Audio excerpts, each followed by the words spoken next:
खोजी टीवी के मुअज़्ज़िज़ दोस्तों, मैं हूं माजिद मलिक और आप तमाम देखने और सुनने वालों को अस्सलाम वालेकुम। नाज़रीन ग्रामी, तुर्की ने इराक पर बड़ा हमला करते हुए 15 किलोमीटर तक का इलाका अपने कब्जे में ले लिया है, जिसके बाद अरब ममालिक भी गम और गुस्से का शिकार हो गए हैं। बदले में अरब लीग के सरबराह ने बड़ा ऐलान कर दिया, जबकि सऊदी अरब ने शाम और तुर्की की बैंकिंग कंपनियों को बैन कर दिया, जिसके बाद तुर्की, सऊदी अरब और ईरान के दरमियान कशीदगी बढ़ने लगी है, जबकि इसराइल ने तुर्की को सबक सिखाने के लिए प्लानिंग शुरू कर दी है। क्या खित्ते में जंग की नई आग भड़कने जा रही है? जमीनी हकायक क्या कहते हैं? ये जानने से कबल हस्बे रिवाज चैनल पर नए शामिल होने वाले दोस्तों से गुजारिश है कि पहले खोजी टीवी को सब्सक्राइब करते हुए घंटी के बटन को भी दबा दें, ताकि आप हर खबर से बाखबर रह सकें। तो आइए चलते हैं मौजू के असल हिस्से की जानिब। मुअज़्ज़िज़ नाज़रीन ग्रामी, इराक, शाम, तुर्की और इसराइल के दरमियान जारी झड़पों ने इराकी अवाम का जीना दोभर कर रखा है। शाम में भी मुसलमान जुल्म की चक्की में पिस रहे हैं। इसराइल अपनी शातिराना चालों से मुसलमानों को अजियत पहुंचाने का कोई मौका हाथ से जाने नहीं देता। चंद रोज कबल आया सोफिया को मस्जिद में तब्दील किया गया, तो अरब ममालिक समेत इसराइल ने इसकी खुलकर मुखालफत की। इस मुखालफत के साथ ही इसराइल ने इराक की सरजमीन पर मौजूद तुर्की की फौज को गोला बारूद से निशाना बनाया और तुर्की को जबरदस्त धमकियां भी दी गईं। अब की बार एक खबर सामने आई है कि इस्राएली वजीर दिफा ने गुज़श्ता रोज बयान दिया कि चंद दिनों में हम इराक पर कब्जा कर लेंगे और अगर कोई हमारे रास्ते में आया तो उसे भी तहस नहस करते हुए उसका निशान मिटा देंगे। दरअसल इस्राएली वजीर दिफा का इशारा तुर्की की जानिब था।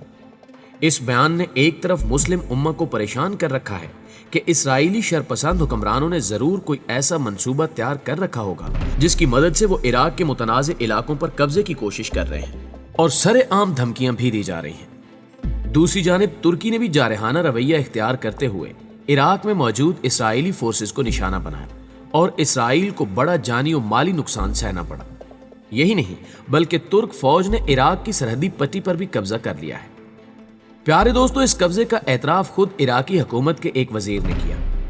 गुज़श्ता रोज इराकी पार्लियामेंट में सिक्योरिटी और दिफा की कमेटी के सरबराह मोहम्मद रजा आल हैदर ने तुर्की की अस्करी मदाखलत पर नाराजगी और गुस्से का इजहार किया और कहा कि अंकारा की फौज ने हद से तजावुज करते हुए सरहदी पट्टी के अंदर तकरीबन 15 किलोमीटर तक कब्जा कर लिया।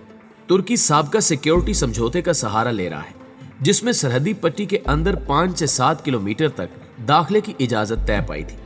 इराक किसी भी मुल्क की जानिब से इराक की खुद मुख्तारी की धज्जियां उड़ाने और उसकी सरजमीन के अंदर फिजाई बमबारी की कार्रवाइयां करने को यकसर मुस्तरद करता है। साथ ही इराकी हुक्काम अपनी सरजमीन पर ऐसे मुसल्लह ग्रुपों के वजूद को भी मुस्तरद करते हैं जो किसी पड़ोसी मुल्क को हमलों का निशाना बनाए। दूसरी जानिब तुर्की के वज़ीर दिफा ने एक बयान में कहा है कि तुर्की का एक कमांडो शुमाली इराक में हलाक हो गया है। शुमाली इराक में कुर्दिस्तान मूवमेंट के साथ होने वाली झड़पों में तुर्की का एक और कमांडर हलाक हुआ। कमांडो कुर्दिस्तान मूवमेंट के साथ झड़प के दौरान जख्मी हुआ था, तहम अस्पताल में पहुंचने के बाद हलाक हो गया। याद रहे कि तुर्की की जानिब से शुमाली इराक में जमीनी और फिजाई फौजी ऑपरेशन का आगाज भी कर दिया गया है। तुर्क अफवाज को फिजाई रास्ते से शुमाली इराक मुंतकिल किया गया, जिसके बाद से खुद मुख्तारी की खिलाफ वर्जियों और हमलों का सिलसिला जारी है, जिसने इराकी सरहदी इलाकों को अपनी लपेट में ले लिया है। इत्तलात ये भी हैं कि चंद रोज कबल तक तुर्क अफवाज ने शुमाली इराक में कुर्द नामी देहात पर 15 गोले दागे। यूं ये झड़प अरूज पर पहुंच गई। तुर्की का मौक़िफ़ है कि अब वो मुस्तकबिल में तमाम मुतनाज़े इलाकों से गैर मुस्लिम अफवाज को निकाल बाहर करेगा। इराक पर हमले का असल मकसद भी यही है कि किसी तरह से अमरीकी और इसराइली अफवाज को इराक से बाहर निकाल दिया जाए। नाज़रीन ग्रामी, दूसरी जानिब अरब ममालिक भी तुर्की के खिलाफ आ चुके हैं और तुर्क पॉलिसियों को गलत करार दिया जा रहा है। गुज़श्ता रोज अरब लीग के सरबराह ने तुर्की पर शाम, इराक और लीबिया में मदाखलत का इल्जाम आयद करते हुए कहा कि अंकारा अरब ममालिक की सरवत और दौलत के पेश नज़र उनकी कौमी सलामती को खतरे में डाल रहा है। अबू अल गैज़ ने तुर्की के इक़दामात को हद तनकीद करार देते हुए कहा कि अंकारा ने अरब ममालिक पर जारहियत और उनकी सलामती को खतरे में डालने की पॉलिसी अपना रखी है। कोई मुल्क इस बात पर मायल नहीं है कि लीबिया में शाम का फार्मूला दोहराया जाए। अरब लीग लीबिया की अर्जी सालमियत, खुद मुख्तारी और कौमी इत्तेहाद के एहतराम की पाबंद है।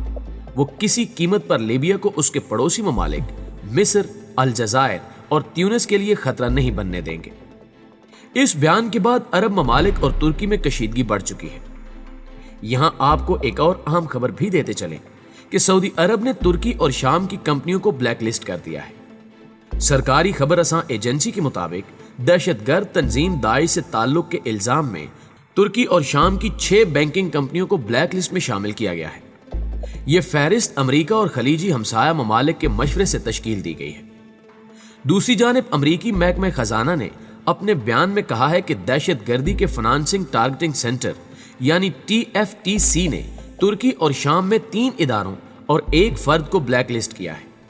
दूसरी जानिब अजायब घर को मस्जिद में तब्दील करने के बाद सऊदी अरब की जानिब से बयान जारी किया गया है कि तैयब उर्दगान इंतहा पसंदों के हाथों में खेल रहे हैं और अब भी उनमें खिलाफत उस्मानिया के जरसूमे बाकी हैं।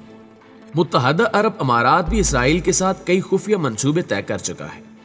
वो भी तुर्की के खिलाफ मैदान में आ चुका है और इसराइली हिदायत पर इसराइल की जुबान बोली जा रही है। इसराइल इस वक्त अपने सबसे बड़े हथियार यानी मीडिया को इस्तेमाल करके तुर्की के खिलाफ फर्जा सराई कर रहा है, जिसने खित्ते में जंग के बादल मजीद गहरे कर दिए हैं। इसराइली अखबार कहता है कि ट्रंप तुर्की के इकदाम पर क्यों खामोश है, जो कि हैरान कुन है।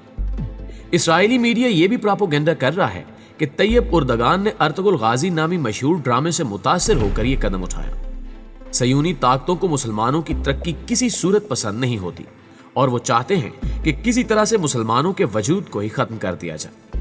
यही वजह है कि आया सोफिया को दोबारा मस्जिद बनाए जाने के फैसले पर भी दुनिया भर की शैतानी ताकतें एक हो चुकी हैं।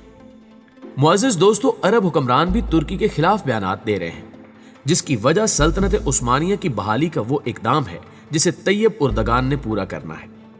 जंग के इस मैदान में फ्रांस भी कूद पड़ा और उसने तुर्की के खिलाफ बड़ी कार्रवाई का ऐलान कर दिया। फ्रांसीसी वजारत खारजा ने कहा है कि तुर्की की पॉलिसियों का सामना करने में कब्रस और यूनान दोनों के मौक़िफ़ की हिमायत करने के लिए यूरोपीय यूनियन के ममालिक आपस में मुत्तहिद हैं। तुर्की की तरफ से पड़ोसी मुल्कों में मदाखलत कबूल नहीं और यूरोप अंकारा की यूनान और कब्रस में मुदाखलत को कबूल नहीं करेगा। यही नहीं बल्कि चंद रोज कबल जर्मनी के वज़ीर खारजा हाइको मास ने यूरोपीय पार्लियामेंट की खारजा अमूर की कमेटी से खिताब में कहा था कि इलाकाई सतह पर तुर्की का तर्ज अमल नाकाबिले कबूल है। तुर्की के साथ अपनी स्ट्रेटेजिक अहमियत की बिना पर बातचीत जारी रखनी चाहिए। तुर्की पनागजीनों की यूरोप की तरफ नकल मकानी की रोकथाम में किरदार अदा कर सकता है और हमें दाइश से अलग कर सकता है। किसी को भी लीबिया को दूसरे शाम में तब्दील करने में कोई दिलचस्पी नहीं है। माहिरीन बता रहे हैं कि आया सोफिया को दोबारा से मस्जिद में तब्दील करने के बाद तमाम यूरोपीय ममालिक ने तुर्की से दुश्मनी मोल ली है और तरह तरह के बयानात जारी किए जा रहे हैं। ईसाइयों के रूहानी पेशवा पोप फ्रांसिस ने तुर्की के आया सोफिया को म्यूजियम से दोबारा मस्जिद बनाने के फैसले पर शदीद दुख का इजहार किया। नाज़रीन ग्रामी, अगर हालात का जायजा लिया जाए तो मालूम होता है कि इस वक्त तैयब उर्दगान खिलाफत उस्मानिया की बहाली के साथ साथ दुनिया भर के मुसलमानों के मसाइल हल करने की कोशिश कर रहे हैं और यही बात यहूदी और सयूनी कुव्वतों को बर्दाश्त नहीं हो रही और तरह तरह के हथकंडे इस्तेमाल करके तुर्की को बाज रखने की हिदायत जारी की जा रही हैं। अरब ममालिक भी इस वक्त इसराइल और अमेरिका नवाजी में तमाम हदें क्रास कर चुके हैं और अपने ही मुसलमान भाइयों को नुकसान पहुंचाने की कोशिश की जा रही है। अगर मुसलमान अब भी मुत्तहिद ना हुए तो यकीनी तौर पर बड़ी मुसीबतें हम पर टूट पड़ेंगी। आखिर में हस्बे रिवायत दुआ है कि अल्लाह पाक मुस्लिम उम्मा को इत्तेहाद की दौलत से माला माल करे। आमीन सुम्मा आमीन। दोस्तों, हमें पूरा यकीन है कि आज की वीडियो ने भी आपको काफी अपडेट किया होगा। वीडियो अच्छी लगे तो इसे लाइक करते हुए अपने दीगर दोस्तों के साथ शेयर जरूर कीजिएगा। जल्दी हाजिर होते हैं कुछ नई खबरों के साथ। तब तक अपना और अपने प्यारों का ढेर सारा ख्याल रखिए। अल्लाह निगहबान।